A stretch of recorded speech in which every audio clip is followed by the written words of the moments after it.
Hi, and welcome to this video on how to create a tournament sanction form. From Serve Tennis, we have to first navigate to the Tournaments module. From here, we come along and hit Add Tournament. On this next screen, we can select what pathway we're looking to process through. I'm going to select Junior, and I'm going to select Unsanctioned in this example. On the next screen, we fill out the tournament details. So we get the tournament name, we pull in the tournament location, and if your facility does not show in here, you can add it into the database. We're then going to state the start date and end date of the tournament.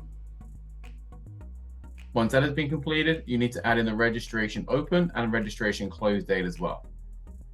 From here, we now add a tournament director, and please note the tournament director must have approval from national or section, depending on the level of tournament being run, and the tournament director must also be safe play approved. We now go ahead and indicate as a tournament a free event, or if not, which account we want the money to go into, and we now hit create tournament. On the next screen, we can now add events into the tournament itself.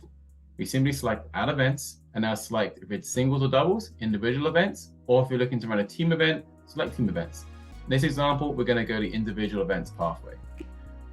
We now add in the event characteristics. I'm going to do age groups. I'm going to say this is boys and girls. We're going to say this is under 18s, and we're going to do ball color. And I'm going to say I'm going to do singles and doubles. We then hit add divisions, and those criteria selections are dropped into the buckets below. We then hit continue. We now state the event parameters, so the event start date within the tournament itself. Is it free or is there a cost? If there's a cost, enter the cost in here. We can now add in our draw and selection criteria along with the size we want to accept in this draw itself. From here, we hit save and submit, and now these events have been added to the tournament creation form. On the next screen, we will see an overview of the events we just added. And if we come up to the checklist, we can see what tasks we have done and what tasks are still remaining before we can submit this form for approval. You can see here the next thing we have to do is add or confirm website information. If you hit add web info, it takes you to the page where you need to add this. This is a great tool to put as much information in here as possible so that you get less questions potentially from players and parents. You can also choose to add in your own logo and your own cover photo for personalized branding, and you can also upload a waiver if you so wish as well. Back to the checklist. You can now see you also have the option as well to don't add web info. I obviously don't recommend that because you do want to put as much information out as you can. For the purpose of this demo, I'm going to skip it. We now have to confirm rules and pricing. And this is a really important key aspect because obviously it relates to potential income from the tournament. From here, you can state, can players register into different age groups? What's the maximum, if applicable, number of events players can enter into? You can also set a number of singles events maximum, a number of doubles event maximum, or just a number of maximum events across both singles and doubles. We can now then set our discounts below. So if you want to add discounts across all events, for example, your first event is one price and your second event is another price, you can set this up.